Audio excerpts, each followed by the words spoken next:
عداوت مجھے سے کیوں اتنی، میں تو قرآن کا داعی۔ وعلیکم السلام ورحمۃ اللہ وبرکاتہ۔ کہیے بھائی کیا حال ہے؟ بھائی صاحب لڑکے کے لیے بہو بول رہا ہوں، کوئی موٹی ماٹی پھنسے تو بتائیے گا۔ ویسے ہماری برادری تو انصاری ہے، لیکن اگر صحیح ساٹھ مل جائے تو دوسری برادری میں بھی چلے گا۔ بھائی صاحب میری ایک لڑکی ہے، اس کے لیے کوئی لڑکا بتائیں جس کا دیندار گھرانہ ہو، ساتھ میں لڑکا حافظ اور عالم ہو تو اور بہتر ہوگا۔ محترم صاحبان، آپ دونوں کی بات سن کر میں بھی یہاں رک گیا۔ میری بھی ایک لڑکی، اس کی شادی ہو گئی ہے، اب ذرا گھر والے جہیز کا مطالبہ کر رہے ہیں، اور بھائی یہی سوچ فکر ہمیں رات دن کھائے جا رہی ہے۔ بھائی آج کل یہی ہو کہ شادی جب ہونے والی ہوگی تو بظاہر کوئی فرمائش نہیں ہے، لیکن جب سے منگنی شروع ہوا میں صرف ڈیزائر کے لیے 5 تولہ سارے کے لیے، سارے گھر والوں کے لیے 50 جوڑے کپڑے، بناتی صرف 2 سوتیاں آئیں گے۔ اگر ضیافت میں کمی رہ گئی تو صاحب بھڑک جاتے۔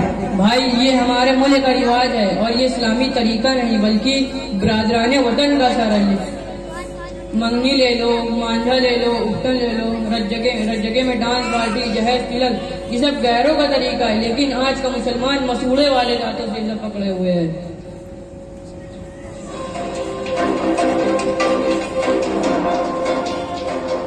السلام علیکم ورحمۃ اللہ وبرکاتہ۔ یونیورسٹی اسلامک اسٹوڈیو میں آپ کا خیر مقدم ہے۔ رات کے 10:30 بج چکے ہیں، اب آپ وقاص احمد سے خبریں سماعت فرمائیں گے۔ دہلی میں کسان آندولن کا آج 117واں دن، کورونا اپنے جٹائی پر ڈٹا، آنے کا دیا پیغام۔ انڈیا اور انگلینڈ کے مابین چل رہے T20 سیریز پر انڈیا کا قبضہ۔ مدرسہ تعلیم القرآن کا 3را سالانہ تعلیمی مظاہرے کا آج انعقاد۔ گجرات کی عائشہ نامی خاتون نے سابرمتی ندی میں چھلانگ لگا کر دے دی جان۔ اب خبریں تفصیل سے۔ 5 نومبر کو دیش بھر میں چکا جام کے بعد پنجاب اور ہریانہ میں کسان تنظیموں نے دلی چلو آندولن کا آغاز کیا۔ واضح رہے یہ آندولن سرکار کی طرف سے زبردستی بنائے جانے والے قانون کے خلاف ہوا تھا۔ کسان کا کہنا تھا کہ جب قانون کی ہمیں ضرورت نہیں تو پھر قانون کیوں بنایا گیا، جب سے اب تک یہ آندولن چل رہا ہے۔ 22 مارچ 2020 آج ہی کے دن جنتا کرفیو نافذ کیا گیا تھا۔ آج اس کا برسڈے ہے، لوگوں نے کافی جوش و خروش سے منایا۔ کورونا حکومت کا فرما بردار ہوتا جا رہا ہے، جہاں پر الیکشن ہوتا ہے وہاں سے بھاگ پڑا ہوتا ہے، اور جہاں پر کرکٹ ہوتا ہے وہاں نالیوں میں گھس جاتا ہے۔ دلچسپ بات یہ ہے کہ جہاں سے کورونا پیدا ہوا وہاں والے ابھی تک حل تلاش نہیں کر سکے، لیکن ہمارے ملک ہندوستان میں تالیوں سے اور تھالیوں سے اس کو زبردست موقع کھانی پڑی۔ خاص بات یہ ہے کہ وہ صرف مسجدوں میں جاتا ہے اور مسلم محلوں کے ارد گرد رہتا ہے، اور کرکٹر، ایکٹر اور نیتاؤں سے اس کی پکی دوستی ہے۔ وہیں سابق وزیر اعظم ڈاکٹر منموہن سنگھ نے ٹویٹ کرتے ہوئے کہا کہ جب کورونا ویکسین آ گئی تو پھر ہر طرف لاک ڈاؤن کیوں؟ نشانے پر کسان یا پھر رمضان۔ جامعہ خدیجۃ الکبریٰ میں مدرسہ تعلیم القرآن کا سالانہ تعلیمی مظاہرہ ہو رہا ہے۔ حالیہ رپورٹ کے مطابق پروگرام میں شاندار مکالمہ، دلچسپ بیت بازی اور انوکھا پروگرام بھی شامل ہے۔ باغپوروا میں سیور کا پانی مسلسل بھرنے سے عوام پریشان ہے۔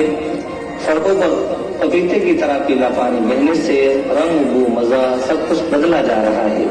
گندگی موم بتی اور دال کی طرح اوپر آ کے اپنے وجود کا احساس دلا رہی ہے۔ اگر اسی طرح گندگی برقرار رہی اور جل بھراؤ پر قابو نہ پایا گیا تو مشکلات میں اور اضافہ پڑ سکتا ہے۔ گجرات میں رہنے والی عائشہ نامی خاتون نے اپنے شوہر کے رویے سے آگ جا کر زندگی سے ہاتھ دھو بیٹھی۔ ندی میں اس کا چھلانگ لگا کر کود جانا صحیح تھا یا غلط، اس سلسلے میں مزید جاننے کے لیے پروگرام میں بنے رہیے۔ تب تک کے لیے دیجیے مجھے اجازت۔ السلام علیکم ورحمۃ اللہ وبرکاتہ۔